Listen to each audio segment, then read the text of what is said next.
சகோதரர்களே சகோதரிகளே, இன்றைய இந்த மார்க்க வகுப்பிலே குர்ஆன் சுன்னாவின் ஒளியில் சிறுவர்களை, பிள்ளைகளை, குழந்தைகளை வழிநடத்தல் என்கின்ற தலைப்பில் சில முக்கியமான செய்திகளை இந்த இடத்தில் நாம் ஞாபகப்படுத்திக் கொள்ளலாம் என்று நினைக்கின்றேன். அன்புள்ள சகோதரர்களே, பொதுவாக இது போன்ற எந்த தலைப்புகளாக இருந்தாலும் 170-80% தலைப்புகள் நாங்கள் படித்த தலைப்புகள் தான், பார்த்த தலைப்புகள் தான். ஒன்றில் இது போன்ற தலைப்புகள் திருப்பி ஞாபகப்படுத்தும் முகமாகவும், ஒரு ஞாபகமூட்டலுக்காகவும், அல்லது நாம் கவனக்குறைவாக இருக்கக்கூடிய விஷயங்களை கொஞ்சம் கவனத்திற்கு கொண்டு வருவதற்காகவும், அல்லது நாம் தெரியாதிருக்கக்கூடிய சில முக்கியமான வழிகாட்டுதல்களை நம்மளுக்கு உணரச் செய்வதற்காகவும் தான் திருப்பியும் என்ன செய்கின்றன, இது போன்ற தலைப்புகள் எடுக்கப்படுகின்றன என்பதை சொல்லி, ஃபதக்கிர் ஃபைன்ன திக்ரா தன்ஃபஉல் முஃமினீன், ஞாபகப்படுத்துங்கள், ஞாபகப்படுத்துவது முஃமின்களுக்கு பயனளிக்கும் என்கின்ற அடிப்படையில் நாம் இந்த தலைப்பிலே நாம் குழந்தை வளர்ப்பிலே விடுகின்ற அல்லது விட்ட தவறுகள், எமது பிள்ளைகளுடைய வாழ்க்கையில் என்ன செய்யக்கூடாது, பிள்ளைகளுடைய பிள்ளைகள் இருக்கின்றனவே அவர்களுடைய வாழ்க்கையில் வரக்கூடாது என்ற அந்த கோணத்தில் நோக்கினாலும் இதில் சில பிரயோஜனங்கள் என்ன செய்யும் இருக்கும். அதே நேரத்தில் நாம் இப்பொழுது விட்டு கொண்டிருக்கக்கூடிய தவறுகளாயின் அவைகளை திருத்திக் கொள்ளக்கூடிய வாய்ப்பு அதிலே இருக்கிறது. இன்னும் சொல்லப்போனால் நாம் அந்த தவறுகளை விட்டு கொண்டிருந்தாலும் கூட அது தவறா இல்லையா என்று தெரியாமல் அதை சரியென்று நாம் நினைத்து கொண்டிருந்தால் கூட தவறு என்கின்ற அறிவாவது நம்மளுக்கு என்ன செய்யும், அதிலே கிடைக்கும். இவைகளெல்லாம் கவனத்தில் கொண்டு இந்த உரையை மீண்டும் நிகழ்த்தலாம் என்ற அடிப்படையில் இந்த தலைப்பு தெரிவு செய்யப்பட்டிருக்கிறது. அன்புள்ள சகோதரர்களே, முதலாக ஒரு விஷயத்தை சொல்லிக்கொள்ள விரும்புகிறேன். குழந்தை வளர்ப்பு என்பது ஒரு கலையெல்லாம் இல்லை. குழந்தை வளர்ப்பு என்பது ஒரு கலை, அது ஒரு துறை, அதுக்கு ஒரு தனியான ஒரு பகுதி ஏற்படுத்தி குழந்தை வளர்ப்பில் ஒரு ஸ்பெஷலிஸ்ட் அப்படி என்றெல்லாம் சொல்ல வேண்டிய ஒரு அவசியம் இதிலே இல்லை.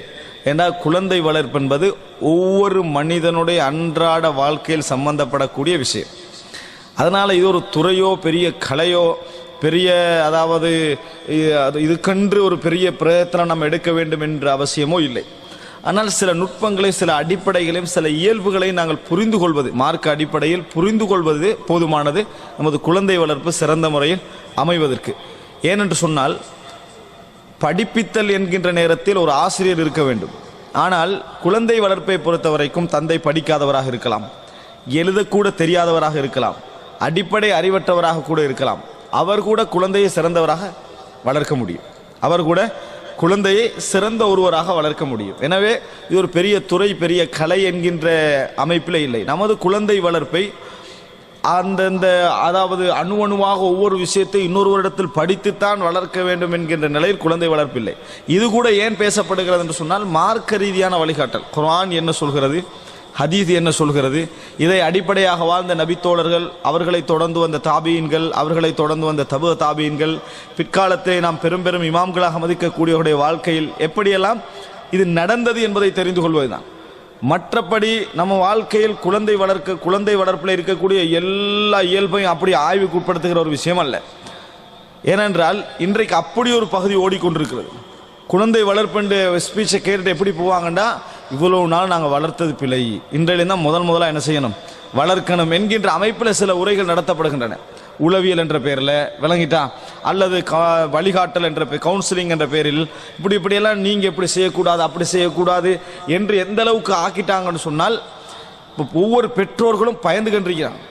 நம்ம இதை செஞ்சால் இந்த பிள்ளையோட வாழ்க்கை பாதிச்சிருமோ, அதை செஞ்சால் பாதிச்சிருமோ, அறிவை இல்லாமக்கிட்டானே எல்லாமே திருப்பி அவர்கிட்ட கேட்டுத்தான் நம்ம வழங்கணும் என்ற லெவலுக்கு கொண்டு வந்துட்டாங்க. இப்போ நான் ஒரு ஸ்பீச் பண்ணுறேன் உங்களுக்கு, குழந்தையை நீங்கள் இதுவரைக்கும் எப்படி வளர்த்து கொண்டிருக்கிறீர்களோ அத்தனையும் தவறு. நீங்கள் அப்படி வளர்த்தீங்கன்னா அழிஞ்சி நாசமாக போவான்னு இப்போ நான் உங்கள்கிட்ட சொல்லிட்டேன்னு வைங்களே, இதை நல்லா உங்களோட அடிப்படைகளெல்லாம் போட்டு பதிவு செய்ய வச்சுட்டேன்னு வைங்க, அதை நீங்கள் நம்பிட்டீங்கன்னு வைங்க. இப்போ நீங்கள் உங்களோட வீட்டில் என்ன நடக்கும், உங்களுக்கு ஏற்கனவே வளர்த்த மாதிரி வளர்க்க மாட்டீங்க, உருப்படியாகவும் வளர்க்க மாட்டீங்க. ரெண்டும் தெரியாது. இப்போ உங்களுக்கு இருந்த மாதிரி வளர்த்து அதுவும் தெரியாது. என்ன செய்யறது, தொடுகிறதா தொடாமிக்கிறதா, சிரிக்கிறதா சிரிக்காமிக்கிறதா, இந்த டைமில் என்ன சொல்கிறது, உங்களுக்கு என்ன ஞாபகம் வரும், அவர்கிட்டே கேட்டுருவோம். இந்த சொன்னாரே அவர்கிட்டே கேட்டுருவோம். அடுத்தவர் குழந்தை வளர்ப்பு சம்பந்தம் ஒரு கேள்வி பதில் வைங்க. அப்போ நான் ஒரு 2.5 மணித்தியாலத்துக்கு இருந்து நீ இப்படி செய்கிறது சரியா, குழந்தைகளுக்கு தண்ணீர் கொடுக்கலாமா, குழந்தைகளை எழுப்பட்டலாமா, தூங்கலாமா, பெட்டில் படுக்க வைக்கலாமா, கீழே தூங்க வைக்கலாமா, இப்படி ஒரு என்னது இப்படி ஒரு குழந்தை வளர்ப்பை இஸ்லாம் சொல்லவில்லை. முதலா புரிஞ்சுக்கங்க. நான் குழந்தை வளர்ப்பு என்று அதனால தான் அந்த தலைப்பை கூட நான் போடாமல் அதாவது குழந்தைகளை வழி நடத்தல் குர்ஆன் சுன்னா வழியில் குழந்தை வழிநடத்தல் போட்டதற்கான காரணம் தலைப்பு பிள்ளைலாம் இல்லை. அது கேட்டு கேட்டு தலை என்ன செஞ்சுட்டு அது வேறு மாதிரி ஆக்கிட்டான் குழந்தை வளர்ப்பை. எனவே உங்கள் குழந்தைகளுக்குரிய அறிவு உங்களுக்கு தான் தெரியும். குழந்தைகளை நாம் எப்படி வளர்க்க வேண்டும், உங்களுக்கு என்ன சரி என்ன சூட்டபிள், எப்படி கொடுக்கணும் எப்படி எடுக்கணும் என்பது யாருக்கு தெரியும்? பெற்றோர்களுக்கு தானே. அதில் யாரும் உங்கள் விஷயத்தை என்ன செய்ய முடியாது, பெரிய வழிகாட்டுதல்களை செய்துவிட முடியாது. நாம் தெரிந்து கொள்ள வேண்டிய விஷயம் என்னன்னு சொன்னால், ஒன்றில் மருத்துவருடைய சில ஆலோசனைகள் இருந்தால் அது மிக முக்கியம். அதுக்கு மேலாக அல்லாஹ் ரசூலுடைய வழிகாட்டல் மிக முக்கியம். கடந்த கால அறிஞர்களுடைய அனுபவங்கள் மிக முக்கியம். இவைகள் தான் நம்மளுக்கு என்னது தேவை. மற்றபடி குழந்தை ஏன் அப்படி சொல்றேன்னு சொன்னால், நான் ஏற்கனவே உங்கள்கிட்ட சொல்லியிருக்கிறேன், திருப்பி ஞாபகப்படுத்துறேன். அதாவது இப்போ ஒரு அண்மையில் ஒரு ஒரு ஒரு உரையில் எந்த அளவு, அதாவது உளவியல் என்ற பேரில் இந்த குழந்தை வழிகாட்டல் குழந்தை வழிநடத்தல் என்று போய் எந்த அளவுக்கு ஆகிட்டுன்னு சொன்னால், இப்போ குழந்தைகளை உலகத்தில் எல்லோரும் இயல்பாக செய்யக்கூடிய விஷயம் என்ன, ஒரு குழந்தை போய் திடீர்னு எங்கேயா முட்டினா நம்ம என்ன செய்வோம்? இது ஒரு முன்னுரையாக நான் சொல்கிறேன். இவ்வளோலாம் முன்னுரை ஞாபகம் வச்சுக்கோங்க. குழந்தை வளர்ப்புடைய தலைப்பு நீங்கள் புரிஞ்சு கொள்வதற்காக என்ன போய் என்ன செஞ்சுட்டு முட்டினா நம்ம என்ன செய்வோம்? அந்த குழந்தையை அலாமாக்குறதுக்காக வேண்டி உடனே சத்தம் போட்டு அந்த சுவருக்கு போட்டு 2 அடியை போட்டு சுவருக்கு நீ அடிப்பே அந்த பிள்ளைக்கு இதுக்கு பிறகு அடிச்சேன்னு சொன்னால் உனக்கு இருக்குது அப்படின்னு சொல்லிட்டு குழந்தை அப்படி சிரிச்சு நான் பார்த்து, ஏன் சிரிக்குது? அந்த குழந்தைக்கே விளங்குது என்ன சம்பந்தம் இல்லாமல் இவன் செய்கிறான்னு தான் சிரிக்குது அந்த குழந்தை. இல்லாட்டி அந்த குழந்தை சிரிக்காது. ஏன்? அந்த குழந்தை சிரிக்கிறதுக்கு இதையே 2 பேர் சண்டை பிடிச்சி அண்ணனுக்கோ தம்பிக்கோ நம்ம அடித்தா குழந்தை சிரிக்காது, சந்தோஷப்பட்டு குழந்தையோட சிரிக்காது. ஆனால் சிவருக்கு அடிக்கிற நேரத்தில் எங்களே இப்போ அந்த குழந்தை என்ன செய்யும்? சிரிக்கும். சம்பந்தம் இல்லாமல் வேலை செய்கிறாண்டு. இது இயற்கையாக நடக்கக்கூடிய விஷயம். இப்படி செஞ்சால் உங்களோட குழந்தைகள் முரடர்களாக வருவார்கள்ன்றாங்க. புரிஞ்சுங்க, இதுக்கு உளவியல் ரிசல்ட்டாக இது என்ன. இப்படி நீங்கள் செஞ்சீங்கன்னு சொன்னால் குழந்தைகள் இப்போ நீங்கள் அந்த குழந்தை அழப்போச்சா, நீங்கள் என்ன செஞ்சீங்க? இப்போ அடக்கினீங்க. அழாமல் வேறொரு வேலையை ஒன்று செஞ்சு அடக்கிட்டீங்க. இப்போ குழந்தை அழலை. இது போய் அப்படியே தேங்கி எங்கேயோ ஒரு இடத்துல பதிஞ்சு ஒரு 30-40 வயசில் கத்தி எடுத்து குத்துற முரடராக என்ன செஞ்சிடுவான் வந்துடுவான். என்ன காரணம்? அழ விடாதது. நீங்கள் அழ விடாதான் இதுக்கு காரணம். இது நீங்கள் முதலாவது குழந்தைக்கு சேர பாதிப்பான். இது ஒன்று. இரண்டாவது என்ன, இந்த சிவருக்கு அடிக்கிறதுக்குதே. இந்த சிவருக்கு அடிக்கிறது என்ன தெரியுமா? குழந்தைகிட்ட ஒரு அறியாமையை வளர்க்குறோமா. என்ன, அந்த குழந்தை அப்போ சிவர் நம்ம சிவரோட கவனமாக இருக்கணும், சிவரில் என்ன செய்யணும், நம்பிக்கையோடு இருக்கணும், சிவர் அது ஒரு மரியாதை, அப்படி ஏதோ சிவரை பற்றி ஒரு நல்ல என்ன செஞ்சிருமா வந்துருமா. சும்மா ஒரு கற்பனை உருவாக்கி தானாக ஒரு சிந்தனை நினைச்சு இதுக்கு உளவியல் என்ற பேர் சூட்டி இப்படி வளர்ந்தாங்கன்னா இப்போ நீங்கள் என்ன இப்போ இந்த சந்தேகத்தை நான் உங்களுக்கு ஏற்படுத்திட்டேன்னு வைங்களேன், வீட்டில் நீங்கள் எதுவும் செய்யலாது. குழந்தைகள் எல்லாம் பெரிய ஆளாயிருவாங்க, பெற்றோர்களெல்லாம் குழந்தை ஆயிடுவாங்க. ஏன் என்ன செய்யறேன்னு தெரியாமல் முன்னால் நம்ம நின்று இருப்போம். அதனால் இதெல்லாம் குழந்தை வளர்ப்பை பற்றி பேசுகிற விஷயம்.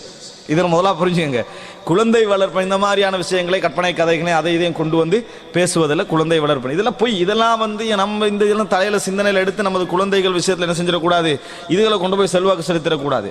குழந்தைகளோடு இயல்பாக விளையாட ரசூல் ஸல்லல்லாஹு அலைஹி வஸல்லம் ரசூல் ஸல்லல்லாஹு அலைஹி வஸல்லம் போகிறாங்க. ஆயிஷா ரதியல்லாஹு அன்ஹா இளம் வயதில் ரசூலுல்லாஹ் திருமணம் முடிச்சிருந்தாங்க. அப்போ அந்த இளம் வயதுக்குரிய விளையாட்டுத்தன்மை அவங்கள்ட்ட என்ன செய்யும் இருக்கும். ஏன் 17-18 வயசுலேயே விளையாட்டுத்தன்மை பெண்கள்ட்ட என்ன செய்யும் இருக்கும். அந்த மெச்சூர்ட் ஆகிறதுக்குரிய இடம் கொஞ்சம் போகும். அப்போ அந்த விளையாட்டுத்தன்மையை ரசூல் ஸல்லல்லாஹு அலைஹி வஸல்லம் என்ன செய்கிறாங்க, கவனத்தில் எடுக்கிறாங்க. அப்போ ஆயிஷா ரதியல்லாஹு அவர் இருந்த அந்த பொம்மைகள் இருந்தது, ஏற்கனவே இந்த பொம்மைகள் அவைகளை வச்சு ஒரு தடவை என்ன செய்கிறாங்க, அந்த 9 வயசு 10 வயசுல தானே விளையாடி கண்டிக்கிறாங்க. அதில் ஒரு குதிரைக்கு 2 இறகு இருக்கிறதா. ரசூல் இது என்ன இதுன்னு கேட்குறேன், குதிரைக்கு 2 சிறகு எங்கிருந்து வந்தேன்னு கேட்டாங்க ரசூல் ஸல்லல்லாஹு அலைஹி வஸல்லம். அப்போ அவங்க சொல்கிறாங்க, உங்களுக்கு தெரியாதா சுலைமான் அலைஹிஸ்ஸலாத்துடைய குதிரைக்கு 2 சிறகு இருந்தது, அது உங்களுக்கு தெரியாதான்னு கேட்குறாங்க. ரசூல் ஸல்லல்லாஹு அலைஹி வஸல்லம் சிரித்தார்கள். ரசூல் ஸல்லல்லாஹு அலைஹி வஸல்லம் அவர்கள் சிரித்தார்கள், போனாங்க. இது அர்த்தம் சுலைமான் அலைஹிஸ்ஸலாத்துடைய என்னது குதிரைக்கு 2 இறகு இருந்துன்னு அர்த்தமா? அப்போ மூட நம்பிக்கையோட ரசூல் ஸல்லல்லாஹு அலைஹி வஸல்லம் ஆயிஷா ரதியல்லாஹு அன்ஹா உள்ளத்தில் பதிவு செஞ்சாங்கன்னு அர்த்தமா? இல்லை, அது விளையாட்டு. அவங்க சொன்ன பதில் உண்மையிலே சுலைமான் அலைஹிஸ்ஸலாத்துடைய குதிரைக்கு 2 இறகெல்லாம் என்ன செய்யலை, இருக்கவில்லை. ஆனால் விளையாட்டாக சொல்லக்கூடிய விஷயங்களை ரசூல் ஸல்லல்லாஹு அலைஹி வஸல்லம் என்ன செய்யலை. இந்த விளையாட்டு குதிரை இந்த மாதிரி செய்கிறத ரசூல் ஸல்லல்லாஹு அலைஹி வஸல்லம் அவர்கள் அந்த மாதிரி ஒன்றை விளையாடுவதை ரசூல் ஸல்லல்லாஹு தடை செய்யவில்லை. அதுலேருந்து என்ன செய்யுது, அது விளங்குது. அப்போ சிவருக்கு அடிக்கிறதுன்றலாம் என்னது ஒரு பெரிய மூட நம்பிக்கை விஷயம் இல்லை. குழந்தையே சிரிக்கும். நீங்கள் மனிதனுக்குரிய இயல்புக்கு மாற்றமாக ஏதாவது செஞ்சால் 2 வயசு குழந்தையும் என்ன செய்யும், சிரிக்கும். அது இயல்பிலேயே அது பிழைன்றதுக்கு விளங்கும். இயல்பிலேயே அது பிழைன்றதுக்கு விளங்கும். அதனால் இந்த இடத்துல நம்ம பேசக்கூடிய விஷயம், அல்லாஹு தஆலா என்ன சொல்கிறார், ரசூல் ஸல்லல்லாஹு அலைஹி வஸல்லம் என்ன சொல்கிறாங்க, சஹாபாக்களுடைய வளர்ப்பு முறைகள் எப்படி இருந்தது, இவைகள் தான். எங்களது குழந்தைகளை பற்றிய முழு அறிவும் அந்த குழந்தை வளர்ப்பை பேசுவதை விட யாருக்கு இருக்குது? எங்களுக்கு தான் இருக்குது. இந்த அடிப்படையை நம்ம உருவாக்கிக்கொள்ளணும். இதில் எவருடைய சிந்தனையை நம்முடைய சிந்தனைக்குள்ள விட்டு வீட்டில் உள்ள பிரச்சனையை டபுள் ஆக்கிடக்கூடாது. குழந்தை வளர்ப்பில் இது நடக்குது நிறைய வீடுகள். இப்போ குழந்தை மனவள ஆலோசனை என்ற பேர், குழந்தைக்கு நோயோடு வருது, ஒரு எக்ஸ்டர்னல்லாம் தலைகீழாக இருக்குதுன்னா அதுக்குரிய சைக்காட்டிஸ்டுகள் இருக்கிறாங்க, அவங்கள்ட்ட கொண்டு போய் காட்டலாம்.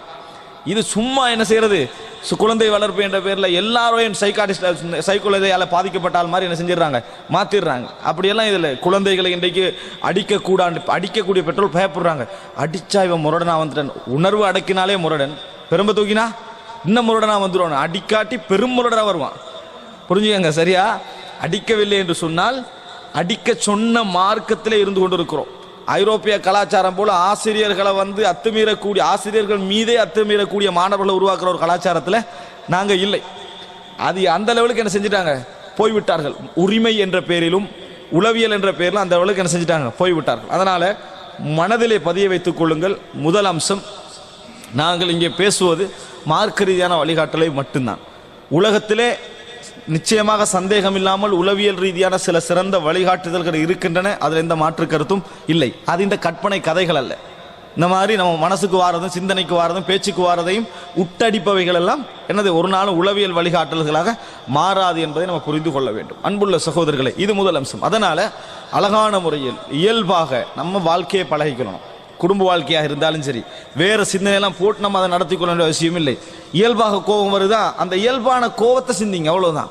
கோபம் வர நேரத்தில் டக்குன்னு அந்த பாடத்துக்கு போய், உளவியல் பாடத்துக்கு போய் இந்த நேரத்தில் கோபப்பட்டால் என்ன, இதெல்லாம் போனீங்கன்னு வைங்க, நம்ம வாழ்க்க மாட்டோம்.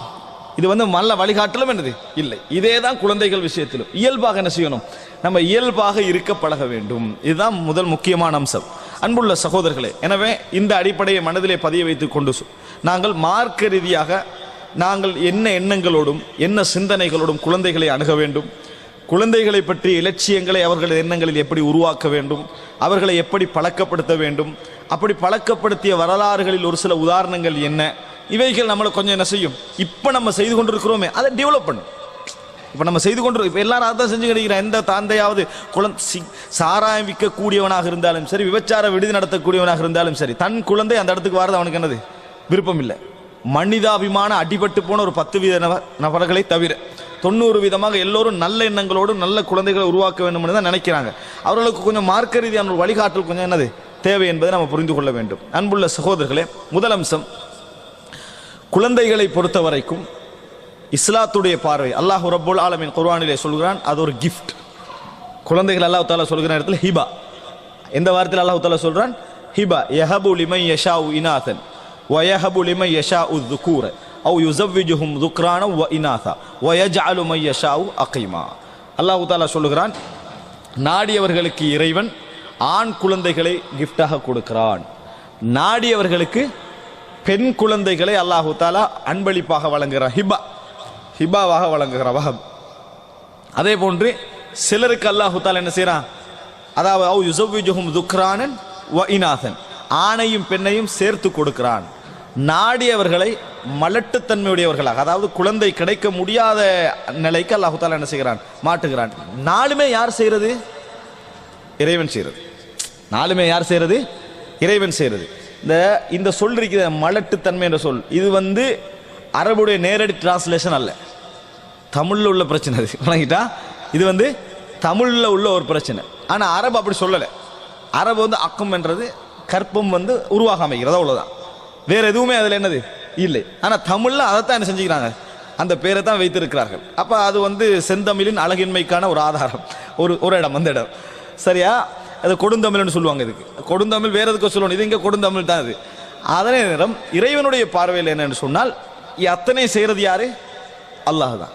இதுல அத்தனை செய்யறது அல்லாஹு ரப்புல் ஆலமீன் தான். இதுல அல்லாஹு தஆலா பெண்ணையும் விமர்சித்து சொல்லல, ஆணையும் விமர்சித்து சொல்லவில்லை. காரணம் செய்யறவன் யாரு, ரப்புல் ஆலமீன் தான் என்று அல்லாஹ் தஆலா சொல்லுகிறான். எனவே இது கிஃப்ட், இது ஒரு மிகப்பெரிய கிஃப்ட். இந்த கிஃப்ட்டை ஒரே ஒருத்தன் தான் தரலாம்.